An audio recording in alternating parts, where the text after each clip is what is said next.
This episode is brought to you by Tido. Tido provides managed integrations, EHR, data migration archiving, workflow automation, and 24/7 monitoring to ensure seamless data exchange and improved operational efficiency.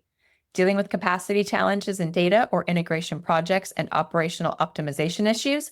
Leverage Tido's AI-driven solutions to reduce costs and enhance patient care continuity. Ready to elevate your healthcare IT strategy? Visit thisweekhealth.com/Tito today and discover how Tito's innovative solutions can transform your organization.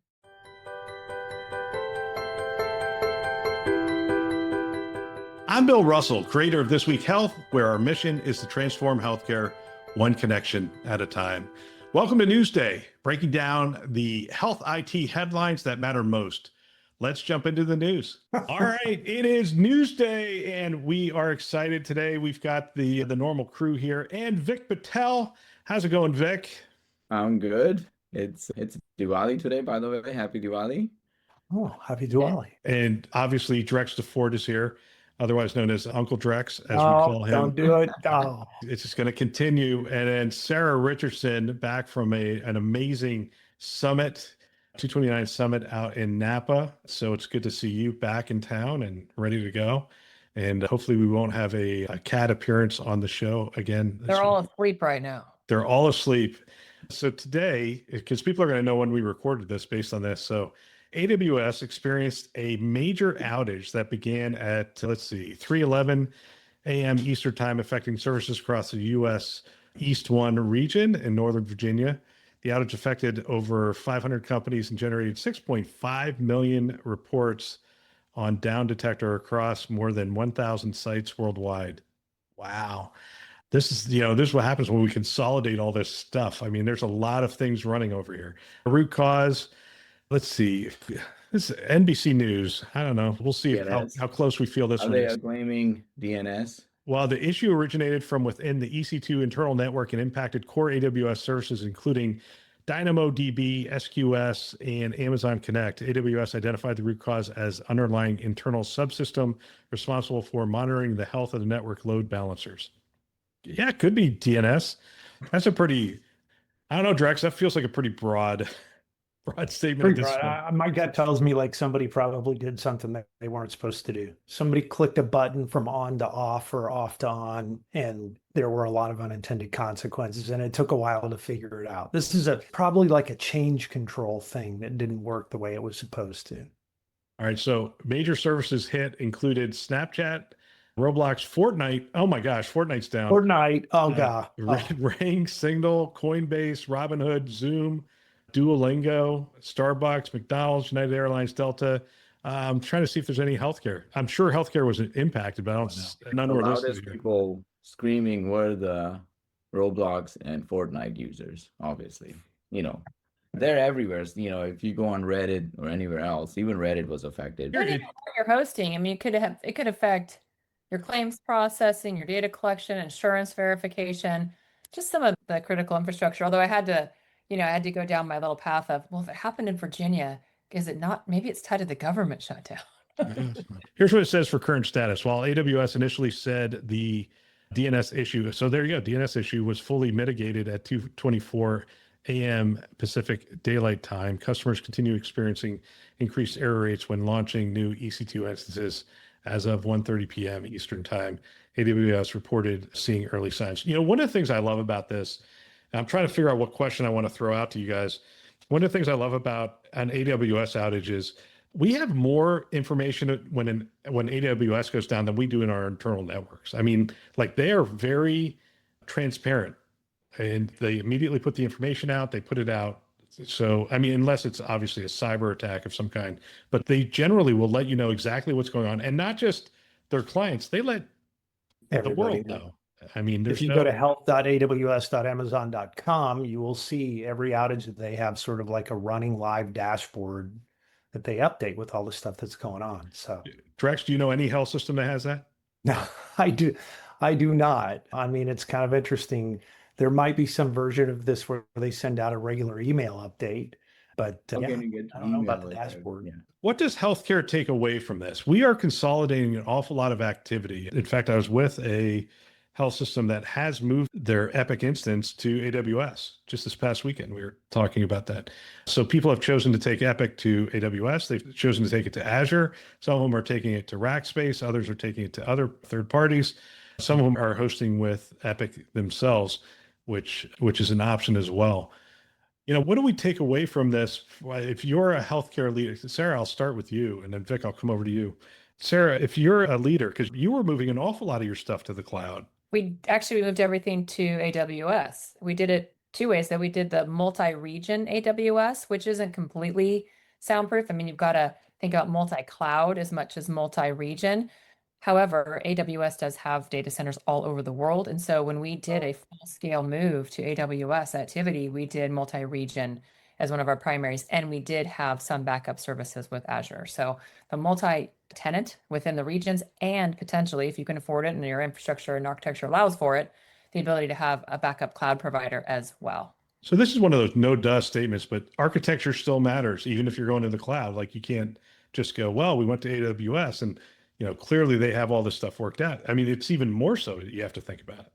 Well, it's very specifically, and depending how you have it designed, that architectural vulnerability, like AWS is architected with thousands, literally, of microservices that are communicating, I think, continuously with one another. So when you have a foundational service, like we had a lot in their DynamoDB and the Kinesis experience, but it had problems in the past, that can propagate to other services. And so you need to have an API gateway that checks Dynamo for configuration. Lambda function needs to write logs. CloudWatch has to have database storage for metrics. All those dependencies create really a web where I think failures can trigger cascading problems, but you have to know where all those pieces connect. That's why it's so much harder to be in this business today. It's not a point solution. It's one of the things that Vik is so good at, is like, I know about things happening before you do, because it's not one connection, it's hundreds of connections. And some of them, you don't have control over all of them. You only have the awareness factor. You got to know where to shut it off as much as you need to know where to connect it and be able to turn it on effectively. Vik, what's your takeaway? Healthcare leaders, what should their takeaway be from this outage?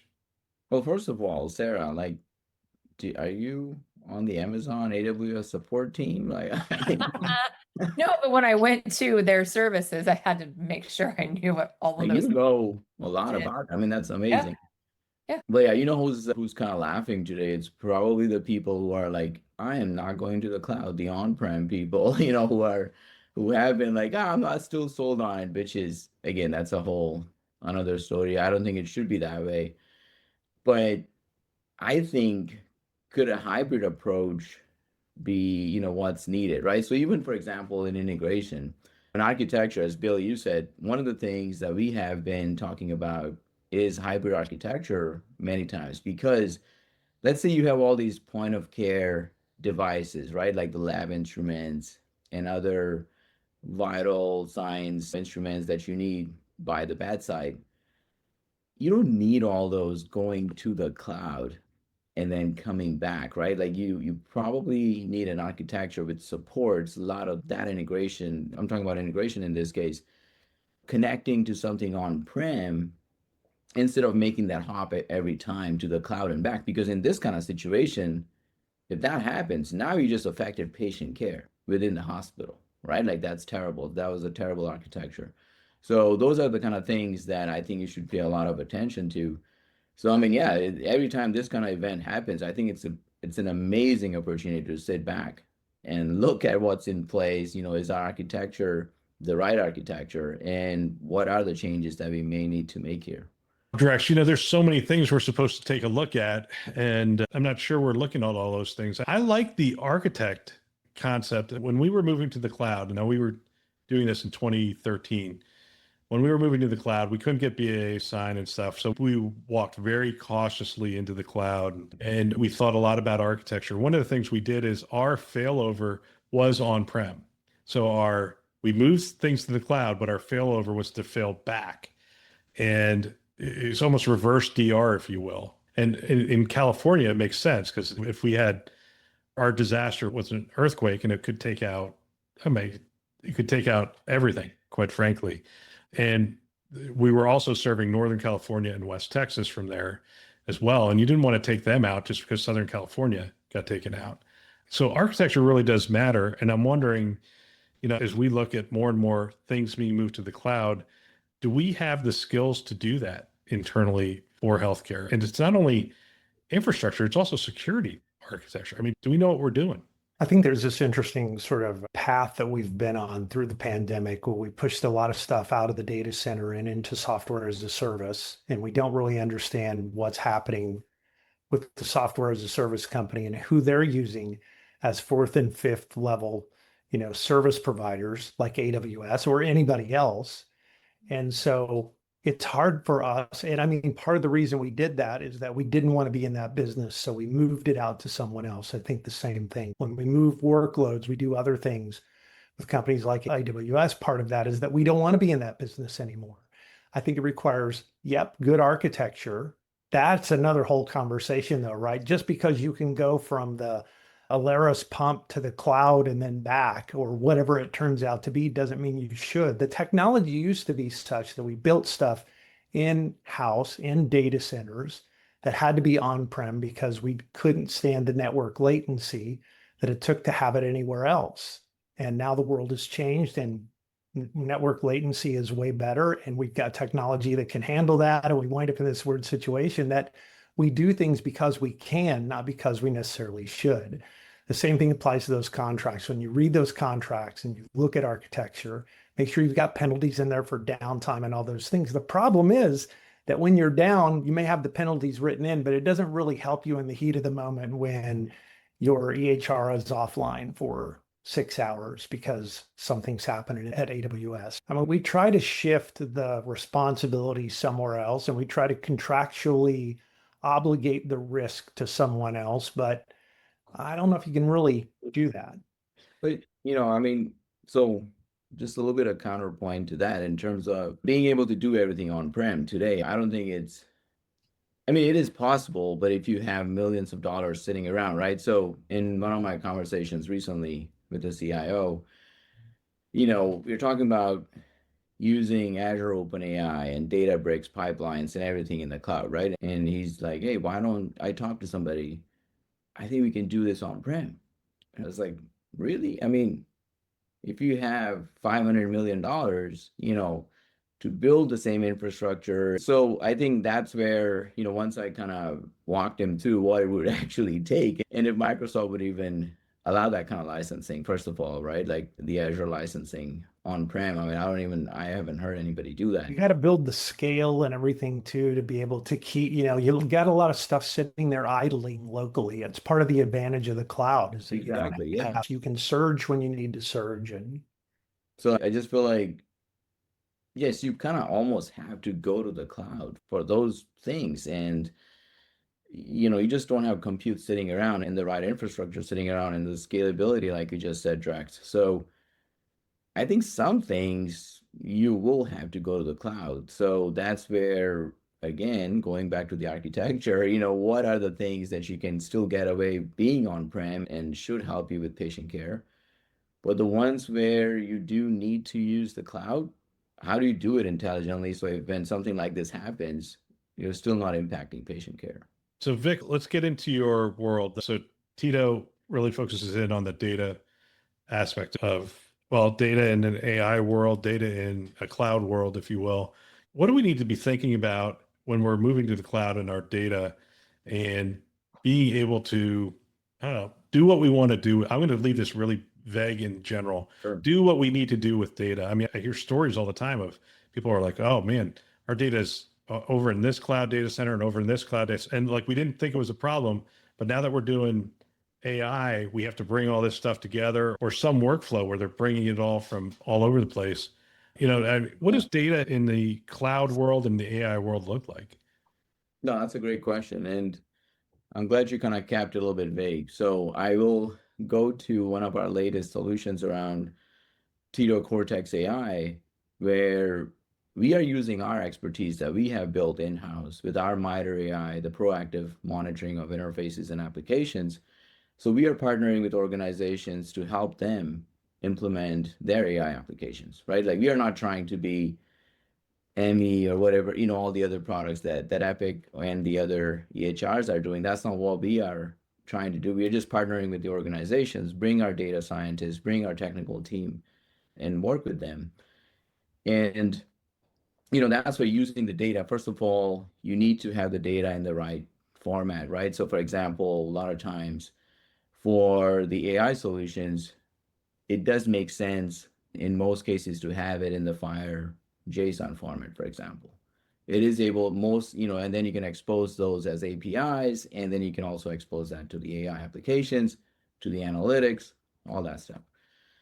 But sending data to the cloud, it's like, oh yeah, let's just send all our EHR data, to the cloud for processing, and then maybe use it in OpenAI, which would be terrible if you just send PHI in there. So one of the things that we are actually doing is we are working with 3 organizations today where we are helping them, again, with the architecture and how this would look like and how to expose that data correctly to all these different applications that they want to use from a clinical standpoint, operations standpoint.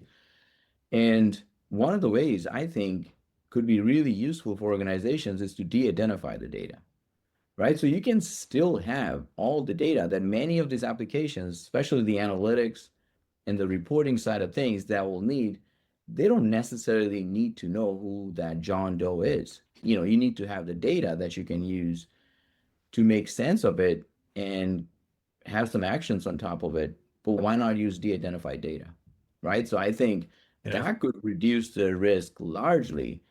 And, we are creating a pipeline to actually do that on-prem or wherever they have their data before it goes to Databricks or before it goes to the cloud and blobs, and then that's where it's then formatted for the AI data lake. But I would suggest that I would say don't expose all that data. I mean, that's taking on a lot of risk. Once it's out there and once it's consumed by some of these applications, you have no idea where it's going to end up. So Drex, you just hosted a Chief Information Security Officer event, and he said the magic word. He said risk. And he's sort of describing that, I'm sure that was part of the conversation you guys had. There's so much to that, right? Like, are you going to build your own LLM model? Or are you going to try to leverage an existing LLM model like OpenAI? And then there's obviously levels of risk in that conversation around that first decision. And then how are you going to manage the data that goes into that? Part of it certainly ties back to, I think when we go back to the fundamentals are, do I know what data I have and where it is? And am I sure that it's actually correct and clean and usable? And, all of the things that go along with the data conversation. I think a lot of health systems still kind of struggle with those sort of fundamentals in a lot of ways. They may be able to get clean data out of one system or 2 systems or 5 systems, but that's not necessarily what they need to make some of the decisions that they're making today. So they get sort of half the data through an LLM model, through some analytics, and then they sort of trust their gut on the rest of the stuff that they wish they had data for. Vik, when you're talking to health systems who are kind of in that position, how do you help walk them through that or think through that challenge? Because I think for the health systems that were in my CISO event, a lot of them are still struggling with that issue. Oh yeah, and that's where patient matching becomes a huge issue too, right? So as you were saying that, I was thinking about a recent project where, the data team, as they were converting a lot of this data for use in the cloud, they had to make sense of, hey, is this John Doe coming out of this system the same coming out of this other EHR? But one of them had terrible data, right? Where it wasn't very easy to do the matching, and we had to update. I think they had to go in and update the algorithm in terms of the trust factor, where then you have to say, no, you know what? We trust this data here more. So when it comes to matching the 2 people, I'm just going to use that example. There's all the other clinical data too, but just to kind of keep it simplified, that's where you may have to adjust how you make use of data, which data you trust more, and then allocate more points to the more trusted system. So you have to make those kind of adjustments. But having, you just need the right team who can understand that and make those adjustments. So I think that's a great example, Drex, in terms of, that's part of the process when you are putting all the data together that your future AI applications will use. Yeah. I think that's really interesting, right? This idea that because we have so much crappy data in so many different systems, that maybe AI can help us sort that out. Maybe that's the great use for AI. The use case. It's really interesting. I mean, Sarah, what are your thoughts on just data and our data architecture? I mean, you guys, your last organization, you guys were not only just moving everything to the cloud. I mean, you were really rethinking how data was going to be used in that business and how it was going to be exposed and how it was going to be handled just across the board. You had great data pipelines and whatnot. I'd love for you to weigh in here. Yeah, what was most important was getting the foundational team in place. So we had the whole like data fabric. So that was just a title or something people called it. But hire leaders who knew how to do data, people who could do architecture, who could do the governance, who could do the reporting, the intake, the normalization that, well, we couldn't de-identify it for myriad reasons, the way we were structured with the health plans. But creating a space that only allowed for that and all and to be a clean space, like we had to create owners of every single pipeline. People knew where things went. And then we did work with the health plans to be able to pull their own reports. I mean, anyone who's gone through a complete data like restructuring in their organization realizes you have probably thousands of orphaned reports out there. So that whole first year was getting buy-in for the program as much as it was cleaning up the back end and then having to retool and upskill the teams and then having to work with the partners to want to utilize their own data from a self-service analytics part as much as us feeding that information out. The hardest part of all of that wasn't actually the architecture and the technology around it. It was getting the CFO and the business owners to agree to the cost of ongoing care and feeding and maintenance. It's not like you clean up your data once and it's done, and then you go ahead and just have this beautiful warehouse with all these reporting features on top of it. All that lineage and quality and tracing that information is really key, in addition to the security aspect of something goes wrong, what needs to get turned off first. And so that was an entire team.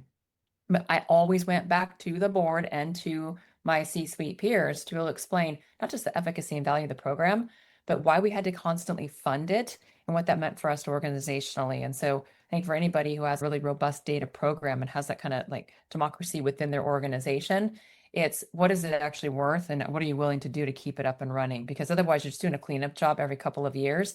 And then all the risk of even quality and outcomes from that can be pretty persnickety. So hire people, that is their job. When I came into healthcare, again, 2010, 2011-ish timeframe, one of the first things I did was stand up get data governance program.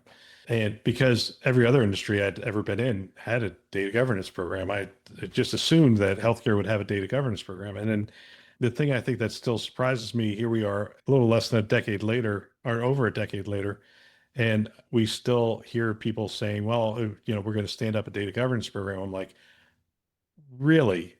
Wow. Like, how can that still be a thing? That would be like saying, we're thinking of hiring our first CISO. We would all look at them like, are you kidding? But on the data side, we're like, oh, good job. I'm like, no, I mean, look, by all means, get started, get that data governance in place. And I think what Sarah, you're saying is it's not a one-time event. It's a program. It's something that, gets better with time, and you have to define your data with direction on the thing. I have to say, you have to decide to, what does your risk profile look like? How are you going to, data at rest, data, you're going to encrypt data at rest, data in transport, and all those things. You got to build all that stuff out, which I'm sure most health systems have done because they have a good security program. But on the data side, data definitions make all the difference in the world. I mean, let's just take the basic, most simplest thing, and most health organizations have taken care of this. But when I came in, I remember the first request I got was from the reporting team. They're like, hey, we need 5 more people. And I wanted to be the good CIO. And I'm like, oh, yeah, of course. You need 5 more people. Let's get you 5 more people. And then the next year they came back and said, hey, we need 5 more people. Until and at that point, of course, you don't have to do this to me twice. And I'd sit there and go, okay, let's have a conversation. And what I realized is the request for reports was going to be endless. It's insatiable. And the reason is because we never got in front of it and we never identified, what reports are actually necessary. Well, first of all, what reports are actually getting used?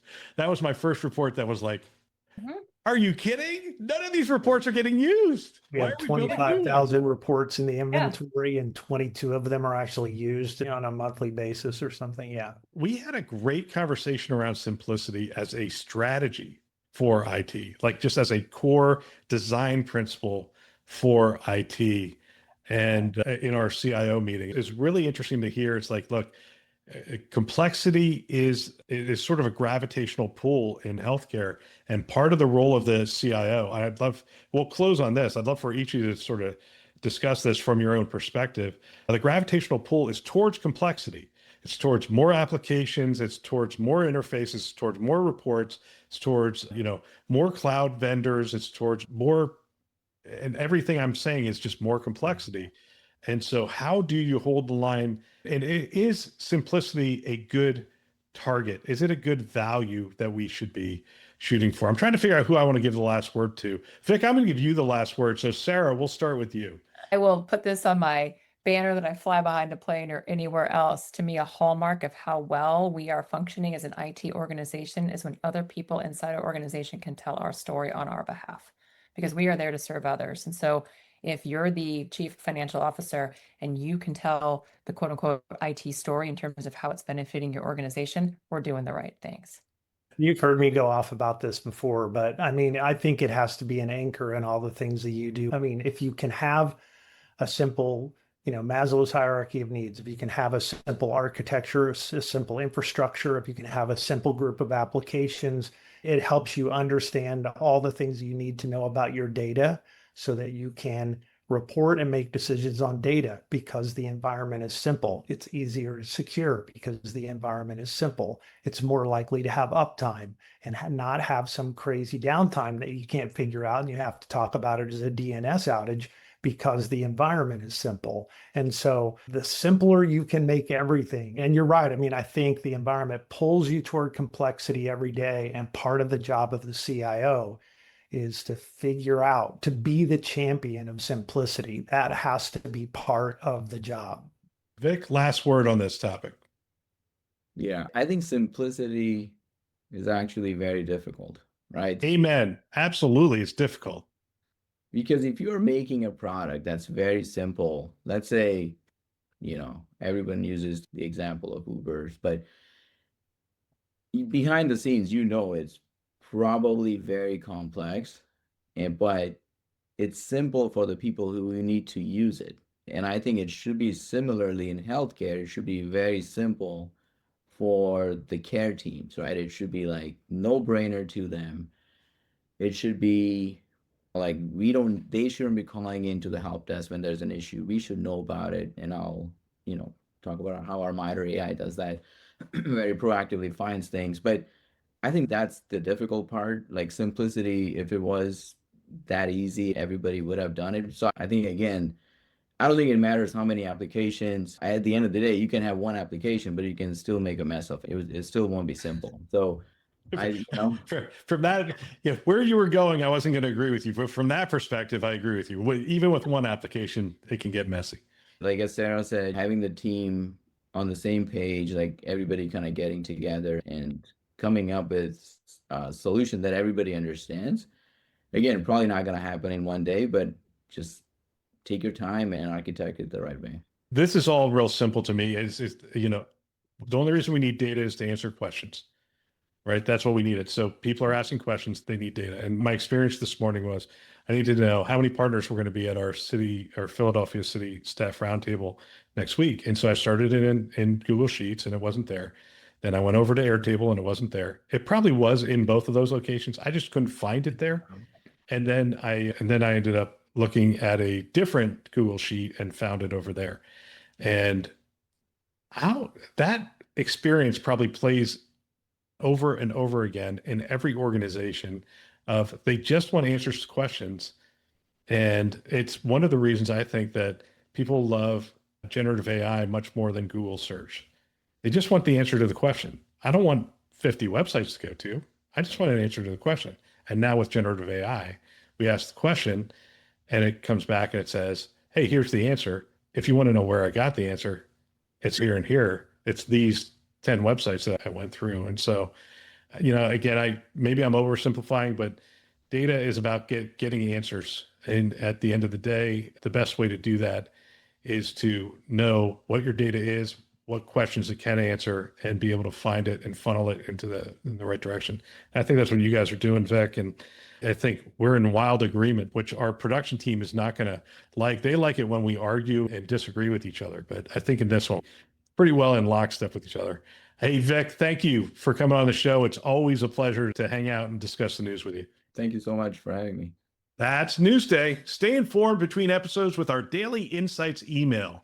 And remember, every healthcare leader needs a community they can lean on and learn from. Subscribe at thisweekhealth.com/subscribe. Thanks for listening.